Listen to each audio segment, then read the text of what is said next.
Bless the Beasts and Children by Glendon Swarthout. And at one time, pretty popular book, now seemingly sort of an under the radar work, but one which I myself would contend, now having read it, to be a seriously underrated gem.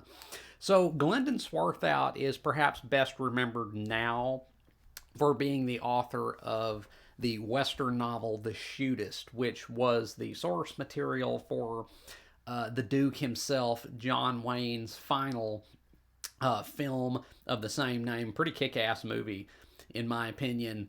And a book which I myself read a couple years ago or so and quite enjoyed. But Glendon Swarthout also wrote this book, Bless the Beasts and Children, which is a coming of age tale and, in my opinion, probably a classic of that genre. So this book is set, I think, in the early 1970s. And it takes place in Arizona. I think it's Arizona. And it concerns a group of boys who have been sent to this camp, this Western themed camp, to basically turn them into men, right? It's one of those camps for the children of like wealthy, affluent parents who want to like toughen their kids up or just get them out of their hair for a time. So it involves, like ranch work and like horseback riding, that kind of thing, right? So these children are all emotionally disturbed. This camp is kind of like the repository for the emotionally disturbed children of affluent parents. And it's supposed to, like, again, toughen them up, instill some discipline, that kind of thing. And so these kids are at this camp, but one day they go out and they witness a buffalo hunt, or really that's an abuse of the word hunt. They witness the mass killing of a group of buffalo by the state's game and fish department, I believe, as they're like thinning the numbers, right? Because they have to manage the herd numbers. So they would allow people to like pay to come again hunt, quote unquote, these buffalo, bag a trophy, right? And these kids are deeply disturbed by the carnage which they witness, and they decide to undertake to free the remaining buffalo, if they can, to prevent the further disgraceful extermination of these animals. So the entire story of the book takes place over the course of one night as they sneak out from their camp and make their way to the preserve to let the buffalo roam free. Interspersed with this main narrative are several flashbacks which detail the lives of the children prior to coming to the camp, and how once there they eventually formed a close knit bond between them, because they're all like the misfits of the camp. Like, I mean, the whole camp is for like emotionally disturbed children, but these kids in particular, this group, are like the outcasts. They don't fit in anywhere. They're kind of the losers. But through the flashbacks, we see how they eventually came to form a very close knit bond, and eventually set out to do this pretty courageous undertaking, which they have decided to do. And I don't want to spoil anything in particular, but if you are familiar with the coming of age genre, then you will know that there always has to be some element of tragedy in it, whether it be The Catcher in the Rye, or A Separate Piece, or My Girl. All these coming of age stories about kids growing up and maturing, they always have to have an element of tragedy. And Bless the Beasts and Children is no different. So I don't want to spoil anything in particular, but I'll just say that the ending, it ends in a kind of Thelma and Louise fashion. If you've seen that movie, you might understand what I'm talking about. But anyway, so that's my synopsis of the plot.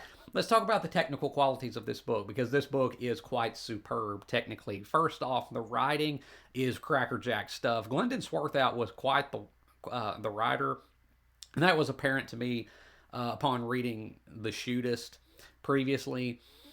He was quite the wordsmith, and Bless the Beasts and Children is really quite remarkably well written. It has such a great flow to the prose, and it feels appropriately kind of gritty. Like, you might could label this some kind of like neo western if you really want to. And the prose really does fit that designation quite well, I think, because it's gritty. It has that kind of western bite to it, if you will, and I think it works quite well. This is a really strongly written book. The prose is quite impressive. Now, as to the characters, these characters are by and large pretty well done, and that is truly remarkable given how brief this book is, because this book is not even 200 pages long. Like, there is not a wasted word in this book. It is blisteringly fast, and yet these kids really do have distinct personalities. You have one kid who is like the kind of self-appointed leader, the one who has the most grit, the most like fortitude, and kind of like raises the others up through the sheer force of his will. Then you have the overweight kid who is kind of neurotic.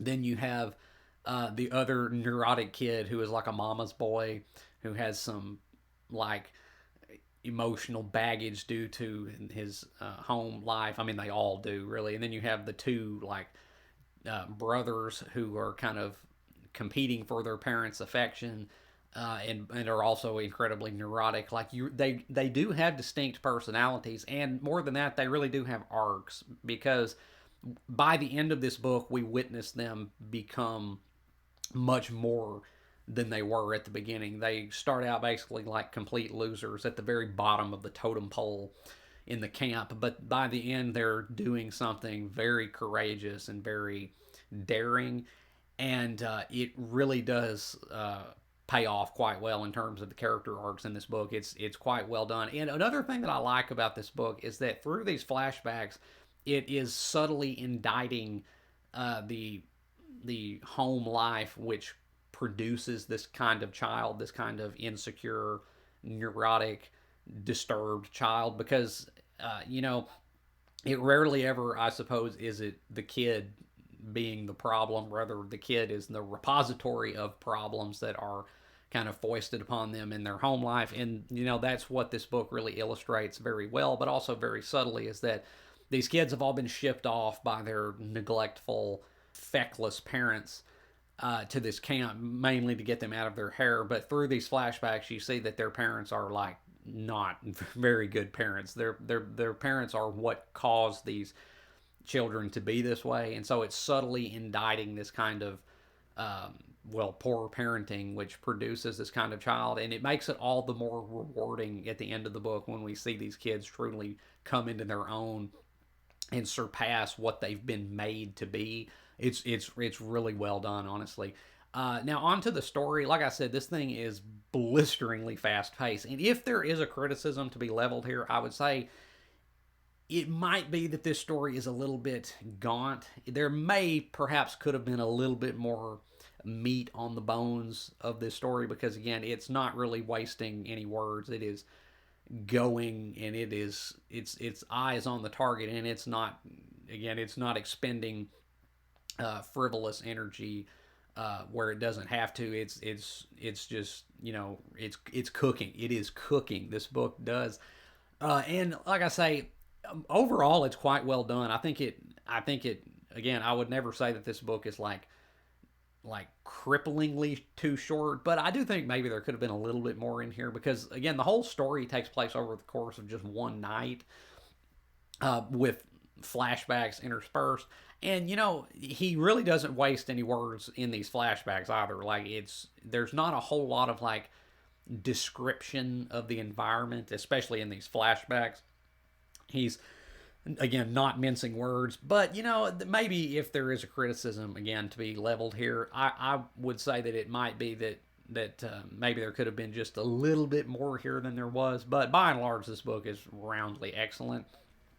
So to rate Bless the Beasts and Children by Glendon Swarthout, I would give this book an A. I think I would. I would give this book an A. It is really just a masterpiece of the coming of age genre, I think. And I would say if you are a fan of A Separate Piece, I think you really owe it to yourself to pick this up because this is sort of in that vein, but it's got again a kind of Western grit to it, and it is a very rewarding story to read. And also, this book uh, has the distinction of having inspired real world change because both this book and the film adaptation, which was based on it, which I have not seen, I believe, and I think it's mentioned in here somewhere, inspired protests against the type of